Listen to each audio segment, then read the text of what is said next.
Recently, I came across a study performed in the UK about CO2e emitted from electric cars compared to electric bikes.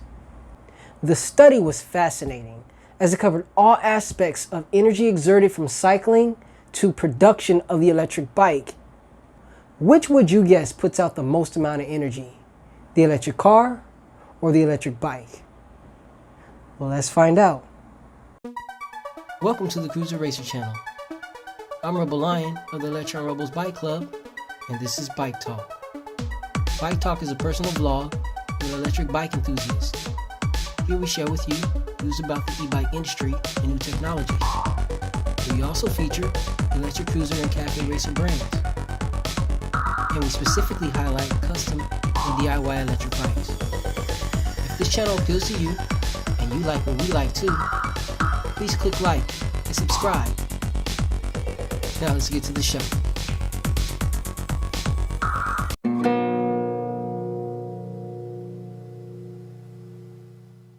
Greetings enthusiasts and welcome to the channel. I'm Rebel Lion of the Electron Rebels, the Grand Admiral, and this is Bike Talk, the personal vlog of an electric bike enthusiast. As the US re-enters into the Paris Climate Accord, it's hard to say if our participation will make a difference. The UK and the EU have already taken drastic measures to reduce carbon in their atmosphere. The UK aims to be carbon neutral by 2050. The goal is to get back to cycling popularity as it was in the 1940s. During the 1940s, British citizens cycled 6 times further than the average Brit does today. Cycling has proven to emit the lowest amount of carbon per kilometer traveled. Studies are showing it's even better than walking. Studies have taken into account the amount of energy used when walking compared to cycling. Energy consumption for recovery is much higher for walking compared to cycling. The study performed in the UK was really thorough, taking note of the amount of energy it takes to produce a bicycle, energy it takes to transport them to market, and energy used when cycling and recovering from a ride. Here's a fun fact. Cycling has a carbon footprint of around 21 grams of CO2 per kilometer. The energy expenditure required to walk 1 kilometer or 0.62 miles range from 48 to 76 kilocalories. While cycling the same distance ranged from 25 to 45 kilocalories, walking requires more energy than cycling. This is important to note because all things run on fuel. Transportation either runs on petroleum or electricity. Plants grow because of water and nutrients, and human fuel consists of food and water. Carbon is required to produce the extra food necessary to fuel the cyclist and walker for each kilometer expended. Food growth and processing requires energy from the time it's produced to the time it's consumed. The harder the body works, the more food consumed to recover. The more food consumed, the wider the carbon footprint. If you're following where this talk is going, go ahead and give this video a thumbs up. We interrupt this program for a word from our sponsor. Today's sponsor is Cruiser Racer. Cruiser Racer is more than just a channel on YouTube. It is an entire platform based on electric bike building and enthusiasm. The first way you can help support this channel is by liking this video and subscribing.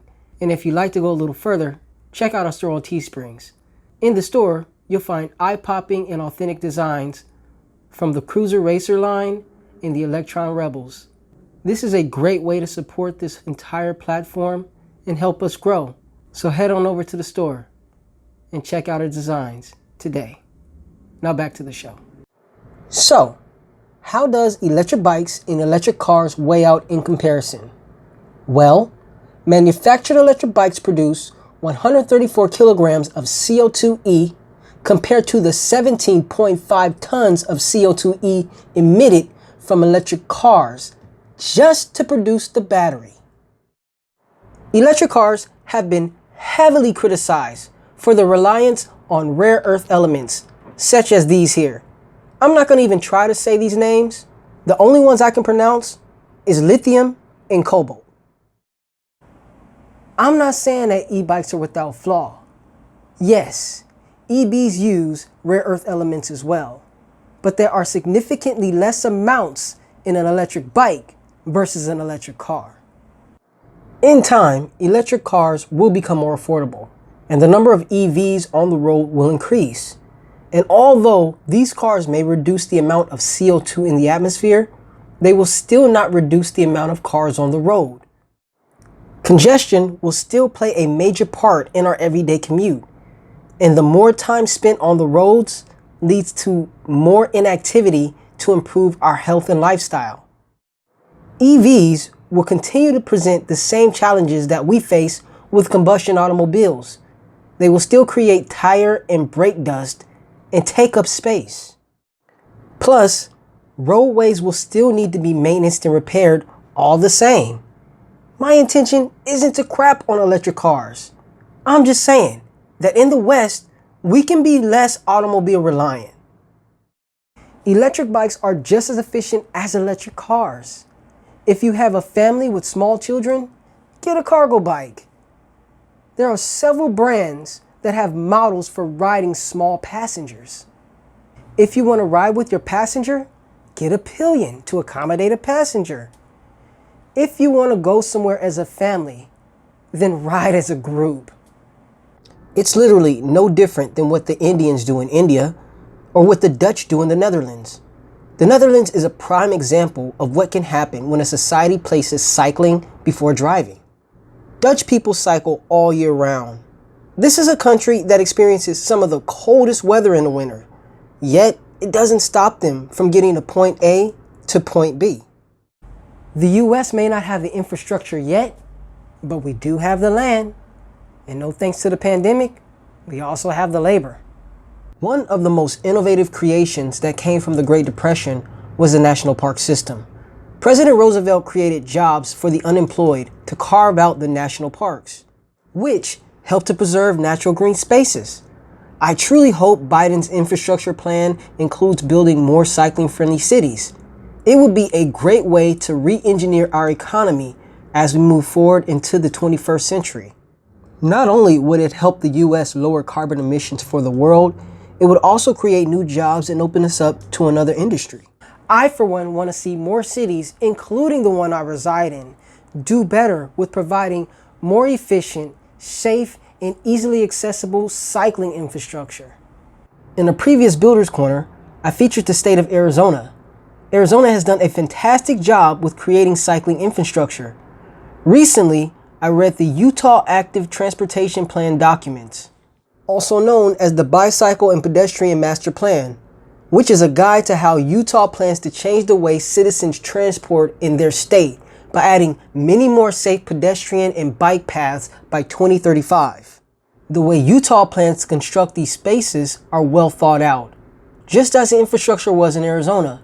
It won't be just thrown together like the infrastructure is in Seattle. I know I talk a lot of crap about Seattle's cycling infrastructure. It's not to say that it's bad, it's just it was thrown together. I was there as it began to change over. I was once a gig economy driver for 4 years, and during that time I witnessed the construction of the bike networks in Seattle. Seattle is already a very compact city, and as they began to put in the bike lanes, the city got even tighter to move around in. I've lived in Western Washington for 13 years. I moved here in October of 2008. Back then, there was plenty of time before the 2015 tech boom when they could have planned for a proper bike infrastructure. Seattle may be the main city in Washington, but there are countless suburbs and other cities south of Seattle that are lacking the same focus on expanding the bicycle network. And although Tesla does very well with auto sales in Seattle and the surrounding cities, I have yet to see the e-bike boom in my city. And I believe it's due to the lack of a well-developed path and route system. So come on, America, let's make it happen. There are present and future cyclists foaming at the mouth to see change happen. We millennials, Gen X, Y, and Zers want to live in a world that cooperates with our environment, to breathe air that doesn't cause cancer, to live healthier lifestyles. Do you think we can get off the fossil fuel dick long enough to make these changes? We'd appreciate it, you know, being that it is our century to live, make positive changes and advances. I want to hear from you all out there. What are your thoughts? Let me know in the comments below. For now, let's move on. I'm a lion, and the show is where I roam. I'm a lion, trying to feed the algorithm. Help a lion, feed my e-bike addiction. Just like and subscribe so I can build more bikes, and I will document it all for you.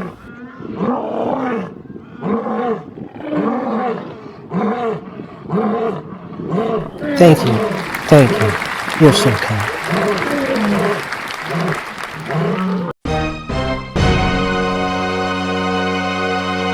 Well, that's going to do it for Bike Talk this week. Thank you so much for watching and joining me. I appreciate you. You mean the world to me. You have no idea. I appreciate your company, your support. It's everything.